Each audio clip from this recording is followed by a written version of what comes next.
Selamat malam Bapak dosen, perkenalkan nama saya Syara Angelina dengan nomor NPM 2241358 dan pada kesempatan video kali ini saya akan menjelaskan bagaimana memasukkan data mulai dari data demografis, kemudian ada beberapa uji ke dalam SPSS dan juga Smart PLS.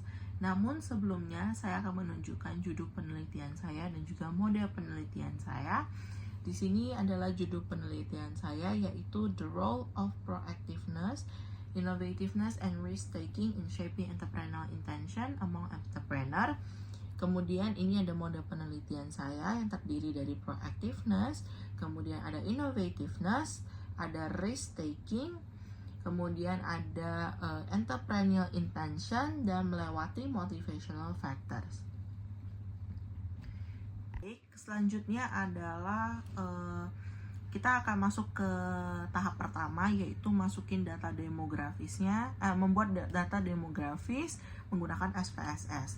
Di sini saya sudah buat tabelnya, mulai dari jenis kelamin, umur, pendidikan terakhir, dan pendapatan dalam 1 tahun menurut melewati kuesioner. Jadi saya ada bagi kuesioner, dan responden yang saya dapatkan sebanyak 464 responden. Dan di sini sudah saya jabarkan.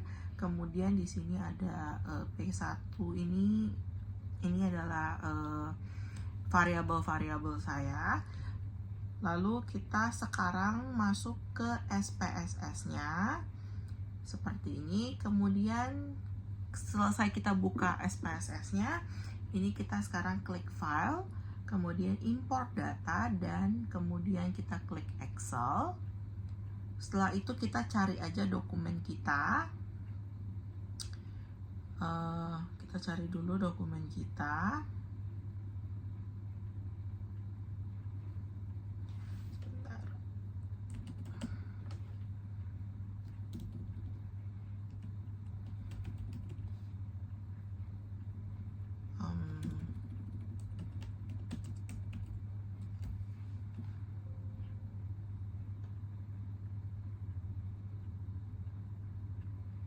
Oke. Setelah menemukan data kita, kemudian kita klik open. Nanti dia akan muncul seperti ini. Kemudian kita langsung klik OK aja. Di sini saya masukkan di worksheet ketiga, jadi saya harus ubahkan dulu di sini. Kemudian kita klik OK. Nah, nanti dia akan muncul dia akan muncul mulai dari jenis kelamin, umur, pendidikan terakhir, pendapatan, seperti itu. Nah, di sini kan kita mau bikin data demografisnya. Jadi untuk variabel-variabel ini kita hiraukan saja dulu. Kita langsung aja klik analyze.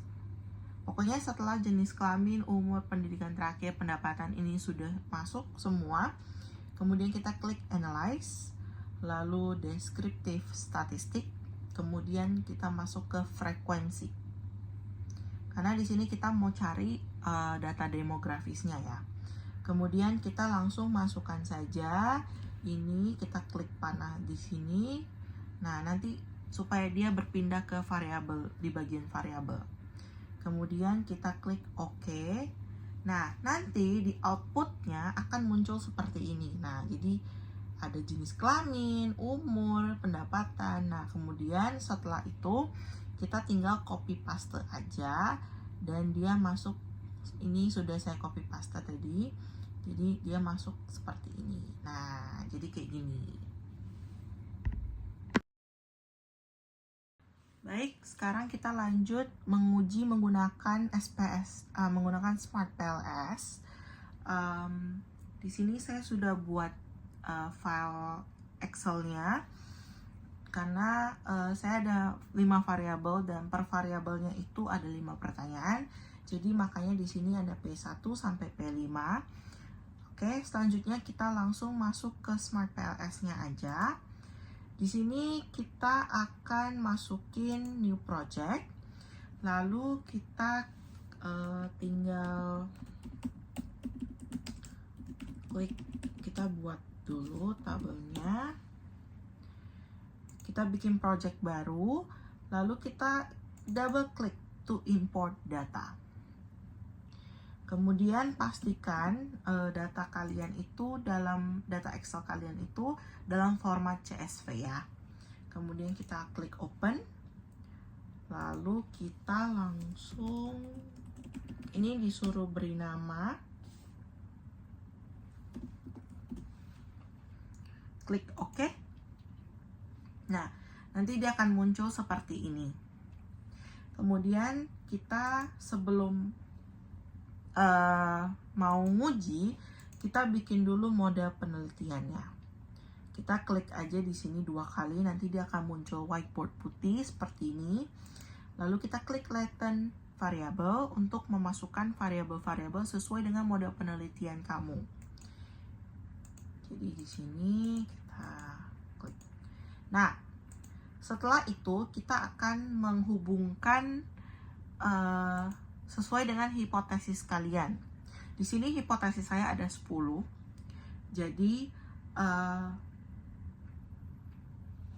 saya akan koneksikan. Jadi dari sini kemudian koneksi ke sini, lalu di sini juga, dan seterusnya.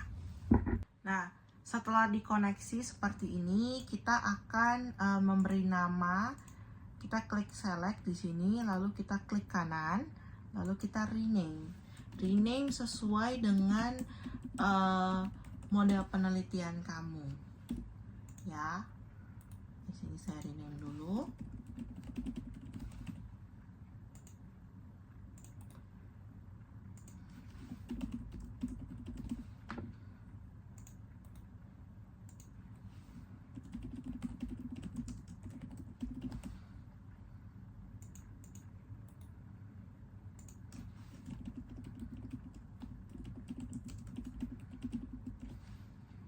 Oke, setelah itu kita akan kita lihat di bagian indikator, karena tadi kan di setiap variabel ada 5 indikator, jadi kita mau masukin ke dalam model kita, tinggal kita blok, kemudian kita tarik, lalu kita paste. Begitu juga dengan variabel-variabel lainnya. Oke.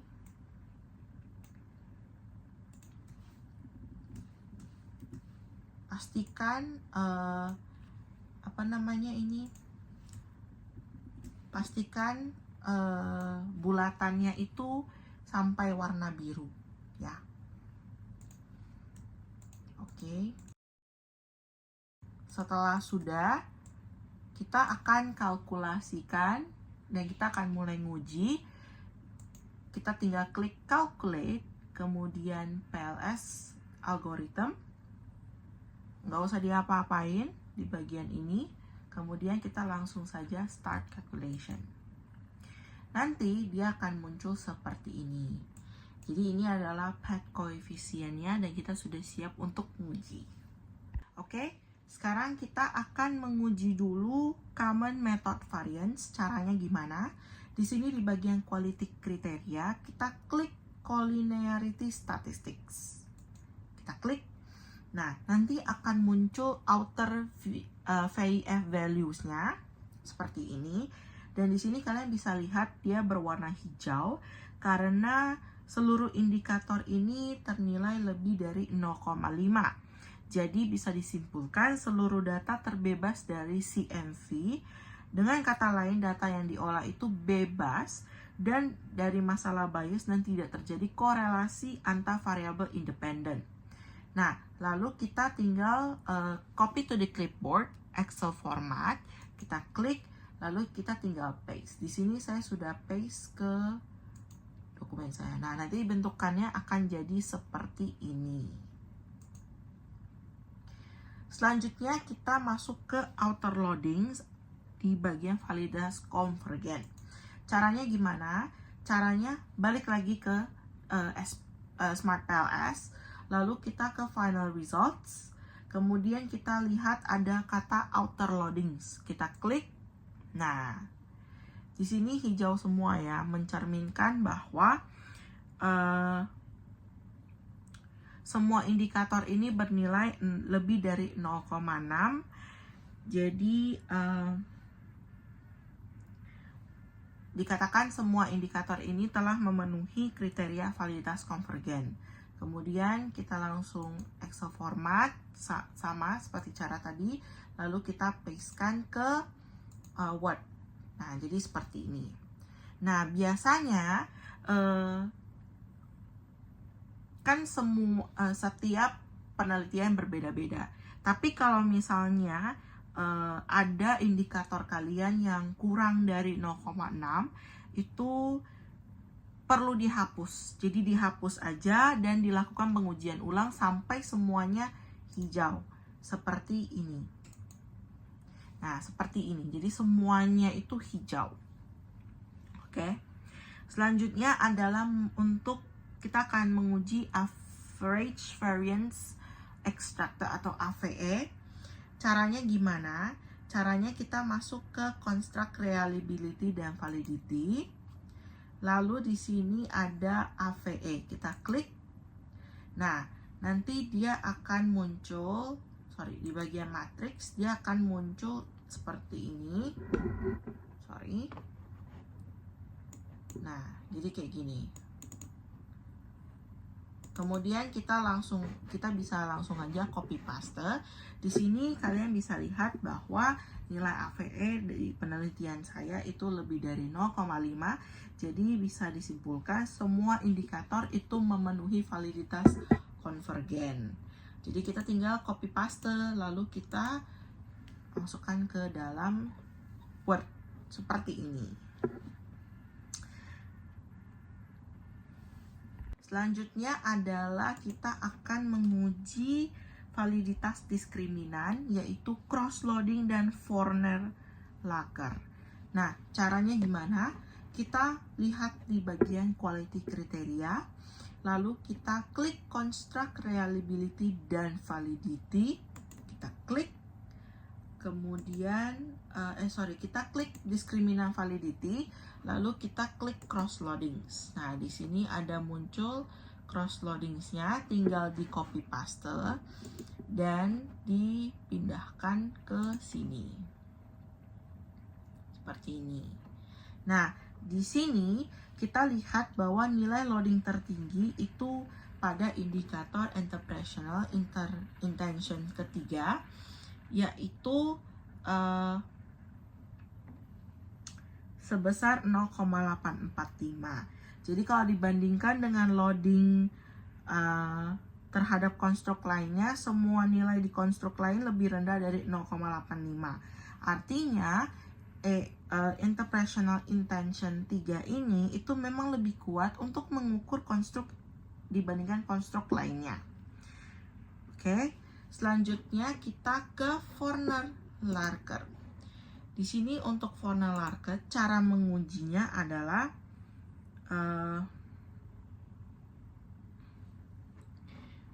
kita masukin, untuk Forner-Laker kita langsung klik aja, tetap di diskriminan validity, tidak berubah. Lalu kita langsung bisa cek, kita langsung aja copy paste dan dia akan muncul seperti ini, guys. Kita copy paste aja lalu muncul kayak gini. Nah, kalau di hasil Forner-Laker ini, prinsip yang harus dipenuhi adalah nilai akar kuadrat AVE itu harus lebih besar dibandingkan nilai korelasi antar konstruk lainnya.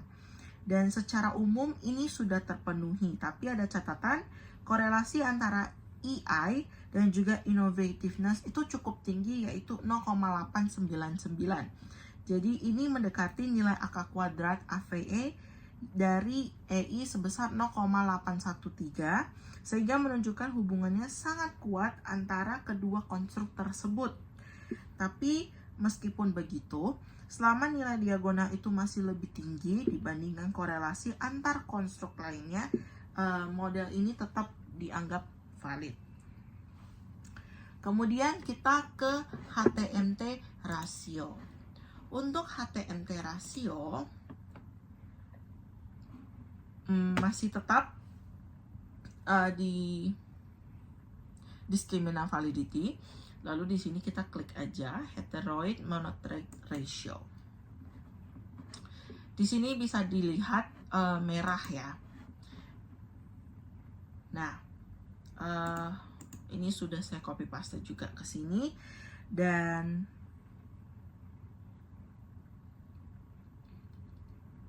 untuk HTMT rasio di sini terlihat nilai korelasinya itu semuanya di atas 0,9. Jadi bisa dibilang untuk data untuk bagian ini itu tidak terpenuhi. Jadi biasanya kalau misalnya ada seperti ini, biasanya akan ditinjau ulang, kemudian ditinjau ulang pertanyaan kuesionernya, lalu dipertimbangkan nih apa penggabungan konstruk ini apakah saling tumpah tindih atau enggak, kayak gitu. Oke, baik. Selanjutnya kita masuk ke Cronbach Alpha, yaitu validity reliabilitas.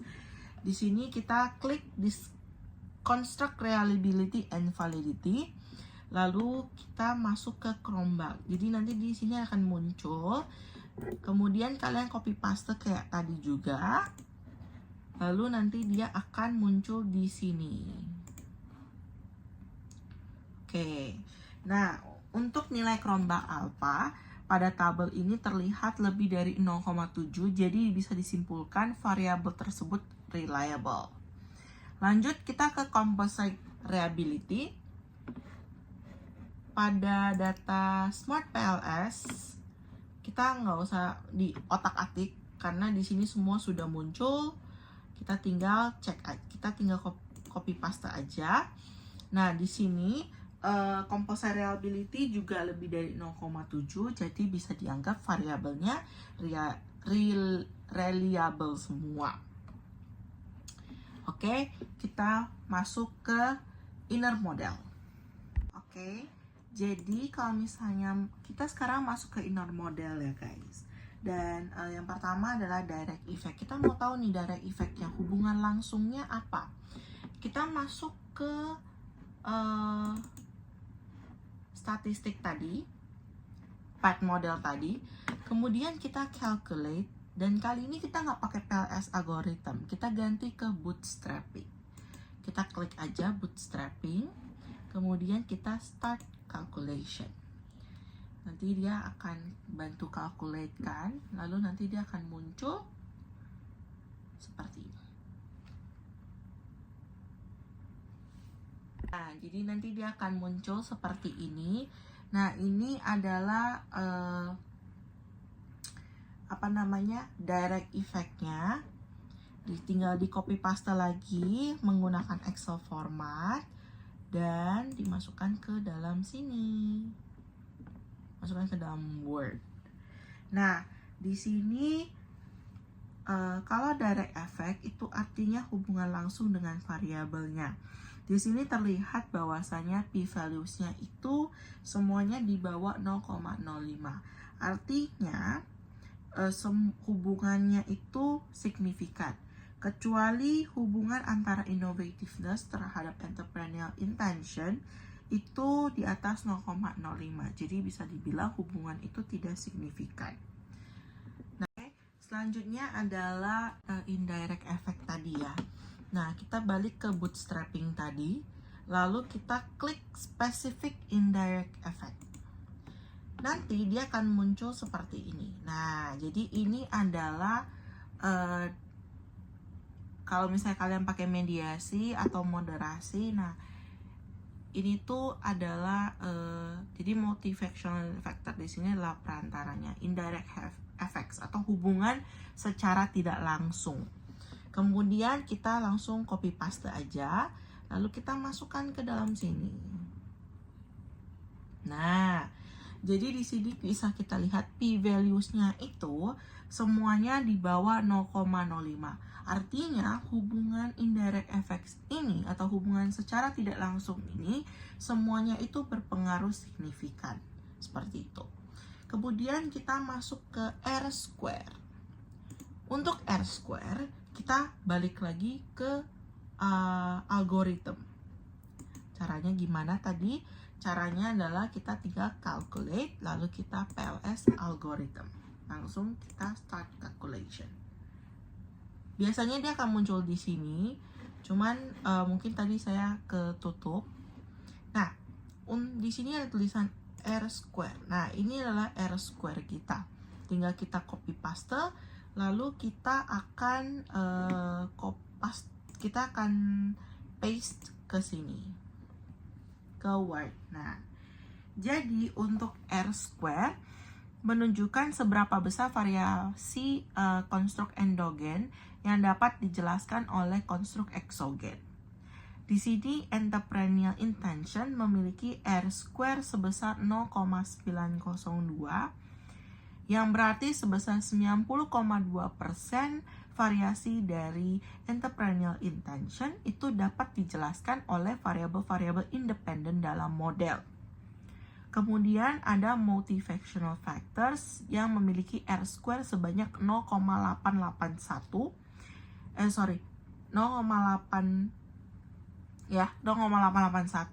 yang berarti sebesar 88,1%. Variasi dari multifactional factors itu bisa dijelaskan oleh konstruk lain.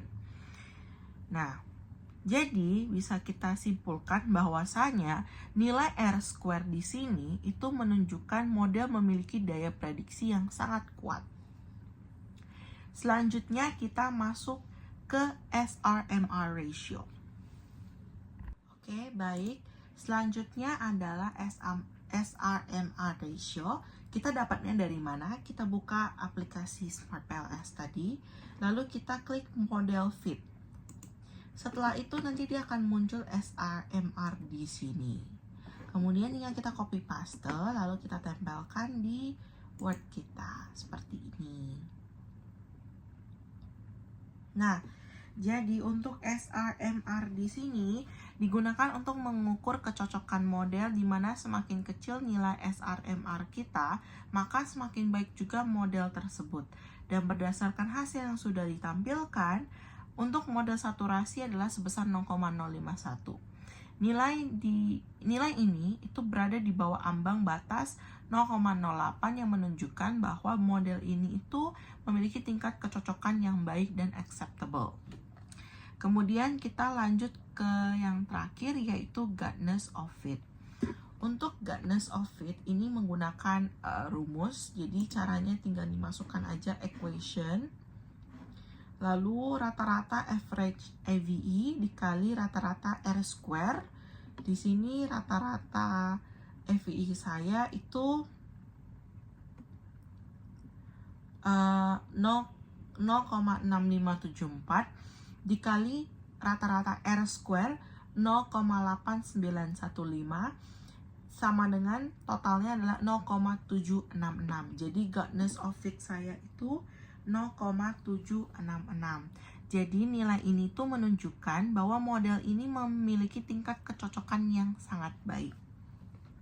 Oke, selanjutnya kita masuk ke F square. Di sini cara carinya adalah di bagian PLS algorithm, lalu kita klik F square, kemudian kita copy paste dan muncul, kita langsung paste aja ke Word.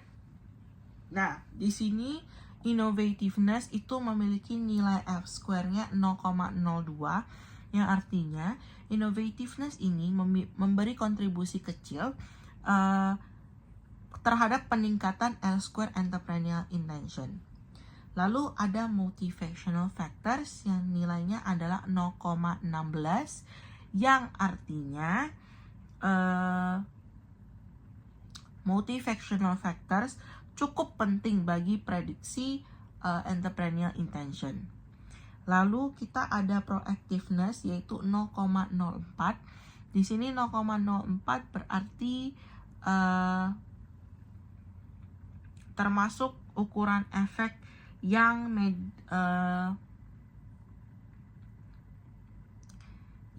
medium ya. Jadi memberikan cukup penting bagi prediksinya entrepreneurial intention. Dan terakhir adalah risk taking, itu 0,09, berarti ukuran efeknya juga medium, yang artinya